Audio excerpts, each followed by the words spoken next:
আপনার বাচ্চা normal behave করছে, কোনো সমস্যা আপনি দেখতে পাচ্ছেন না, কিন্তু যখন আপনি তাকে স্কুলে ভর্তি করলেন তারপরে আপনি দেখতে পাচ্ছেন যে সে স্কুলে গেলে চুপচাপ থাকছে কিন্তু বাড়িতে প্রচন্ড দুরন্ত। সে বাইরে গেলেই খুব লো এনার্জি হয়ে যাচ্ছে কিন্তু বাড়িতে রিস্কি বিহেভিয়ার করছে, বাড়িতে প্রচন্ড লাফাঝাপা করছে, সামলাতে পারছেন না, পড়াশোনা তো করাতেই পারছেন না, নতুন কিছু শেখাতেও পারছেন না। স্কুলে যাচ্ছে, স্কুলে কিন্তু আবার স্লো হয়ে যাচ্ছে, একদম অপোজিট হয়ে যাচ্ছে। অর্থাৎ বাড়িতে একরকম ব্যবহার, বাইরে একরকম ব্যবহার, কোনোভাবেই নিয়ন্ত্রণ করতে পারছেন না। বড়দের বললে বলছে যে এগুলো বাচ্চাদের স্বাভাবিক, আস্তে আস্তে চলে যাবে। এই যে আস্তে আস্তে চলে যাবে, এই আস্তে আস্তে করতে করতে বাচ্চার বয়স অনেকটা বড় হয়ে যায়, তখন তার বিহেভিয়ারাল প্যাটার্ন পরিবর্তন করা খুব জটিল হয়ে যায় এবং যেটা আপনার বাচ্চার কোয়ালিটি অফ লাইফে প্রচন্ড পরিমাণে ইফেক্ট করে।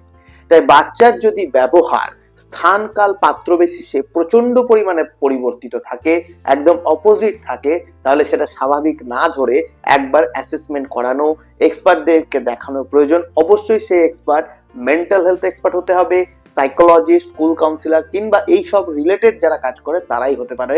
একটা সাধারণ ডাক্তার কিংবা একজন অভিজ্ঞ কেউ দেখেই বলে দিল এটা নর্মাল বা অ্যাবনর্মাল, সেটা কিন্তু নয়, এটা মনে রাখতে হবে।